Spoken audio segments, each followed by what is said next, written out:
যখন ঘরের বউর বাচ্চা হবে তখন তাকে পাঠিয়ে দেওয়া হবে বাপের বাড়ি। আবার সেই ঘরে যখন শ্বশুর শাশুড়ি অসুস্থ হবে তাকে সেই ঘরের বউকে সেবা করতে হবে। কেন? যখন একটা ঘরের বউ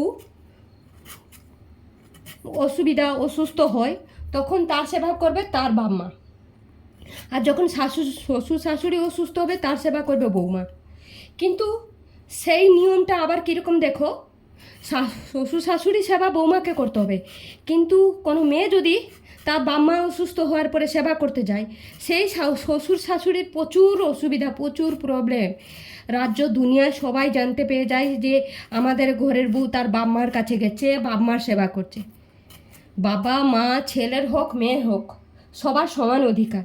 যেরকম একটা মেয়েকে বর্তমান যুগে পড়াশোনা করানো হচ্ছে, একটা ছেলেকেও তেমনি করানো হচ্ছে।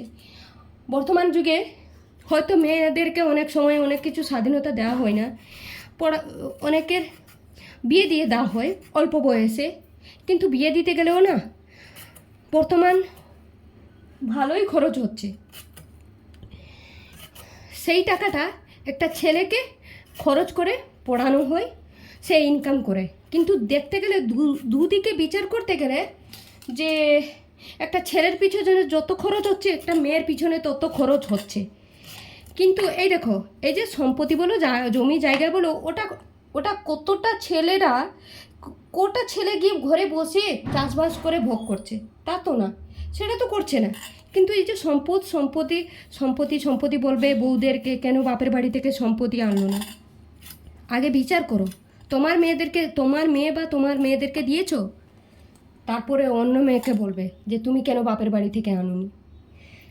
সব কিছু নিজের বেলায় কিছু না, অন্যের বেলায় অ্যাপ্লাই করা হবে। যে বউ শ্বশুর বাড়িতে আসবে, গয়না গাটি ভর্তি করে নিয়ে আসবে, তার সঙ্গে আসবাবপত্র নিয়ে আসবে, তার সঙ্গে জমি জায়গা নিয়ে আসবে। যখন বউর বাচ্চা হবে তখন বাপের বাড়িতে থাকবে। যখন বউর অসুস্থতা হবে, কোনো বেশি পয়সা লাগবে, কোনো বড় অসুখে আক্রান্ত হবে, তখন তার সেবা করবে তার বাপ মা। শ্বশুর শাশুড়ি কিন্তু করবে না। সব যে শ্বশুর শাশুড়ি খারাপ তা বলছি না, কিছু কিছু মানসিকতার মানুষদের শ্বশুর শাশুড়িদেরকে বলছি, তারা বাপের বাড়িতে পাঠিয়ে দেয়। কিন্তু তখন না লোক কিছু বলে না, যে একটা ঘরের বৌমা যখন শরীরে অসুস্থ হয় তখন তাকে বাপের বাড়ি পাঠিয়ে দিলে না, গ্রাম পাড়া প্রতিবেশী কেউ কিছু বলবে না, দেখবে কিচ্ছু বলবে না। সবাই আরও বলবে হ্যাঁ যা যা তোর বাপের বাড়িতে গিয়ে সুস্থ হয়ে আয়, দিলে গিয়ে এলে কাজ করবি। ও কাজের জন্য তোমাদের বাড়িতে সে সুস্থ হয়ে শ্বশুর বাড়িতে বাপের বাড়িতে যাবে, দিলে শ্বশুর বাড়িতে হলে সুস্থ হয়ে কাজ করবে। সেবা দাসী নাকি তোমাদের? আর দাসীও নেই, দাসত্বও নেই। সেই যুগটা অনেকটা দিন থেকে চলে গেছে। এইবারে নিজেদের মনকে ভাবো আর নিজেরা বুঝো যে দাসত্ব ব্যাপারটা আগেকার দিনে ছিল। হ্যাঁ, যখনও ছিল তখন সবাই মানতো, কিন্তু এখন নেই, এখন মানবে না। তোমরা যেমন শাশুড়ি, আমরা তেমন বৌমা, দুজনকে অ্যাডজাস্ট করে চলতে হবে। খালি শাশুড়ি অ্যাডজাস্ট করবে সেটা না, বউদেরকেও অ্যাডজাস্ট করবে, যে সব সিচুয়েশানে সব সময়ে থাকা। কিন্তু এই নয় যে কোনো সিচুয়েশানে কোনো কিছুতে ইনভলভ করা হবে না বউকে, কিছুতে জানানো হবে না, কিছুতে বলা হবে না, আবার এক্সপেক্ট করা হবে যে সেই বউই শ্বশুরবাড়িতে সব কিছু কাজ করুক। কেন? কাজের বেলা বউ, আর আলাদা বেলা যখন কোনো ডিসিশান নেওয়া হয়, যখন কোনো কিছু হয়, তখন তো একটা বউর মতামত নেওয়া হয়, একটা বউর মতামত নেওয়া হয় না। আমার তো দেখায়, কিন্তু আলাদা কোথায় কী হচ্ছে আমি তো জানি না। যাদের ভালো পরিবেশ আর পরিবার, তাদের সঙ্গে সবাই বসে একই সঙ্গে বসে আলোচনা করা হয়, ডিসকাস করা হয় সবাই।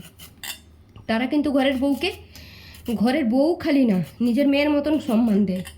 সেইটা সবার দেওয়া উচিত। সম্মান দিলে তুমি সম্মান পাবে। তুমি সম্মান দেবে না, তুমি জিজ্ঞাসা করবে না তোমার বৌমা কীরকম থাকলো, কীরকম না থাকলো, আর সেটা আশা কেন করবে যে বউ কেন জিজ্ঞাসা করলো না? বউকে থাকতে দেবে না, ছেলের সঙ্গে সংসার করতে দেবে না, আবার সেই বউ নামে গিয়ে সবার কাছে মিথ্যা অপবাদ দেবে যে আমার ছেলে আমার বৌমা কিছু করলো না। কী করে করবে? যে বউকে থাকতে দিলে না, যে বউকে বা বউদেরকে থাকতে দিচ্ছ না, তারা কিছুতেই করবে না। মানুষের মনুষ্যত্ব, কিন্তু যার ভিতরে মনুষ্যত্বের কোনো ছাঁচ নেই তারা কোনো দিনই হবে না। আর কিছু মানুষ তারা হবে তাদের কাছে টাকা আছে মানে তারা সর্বস্ব আছে, কিন্তু না, উপরে জানো তো ভগবান একটা আছে, সে দেখছে। কারো চোখের জল ব্যর্থ হয় না আর হবে না। আমি বলছি, আমি খালি না, কাউকে কাঁদিয়ে কোনো দিন কেউ সুখে থাকতে পারে না। বিনা কারণে কাউকে কাঁদিয়ে কাউকে অত্যাচার করে কেউ কোনো দিন সুখে থাকতে পেরেছে না? পারবে না।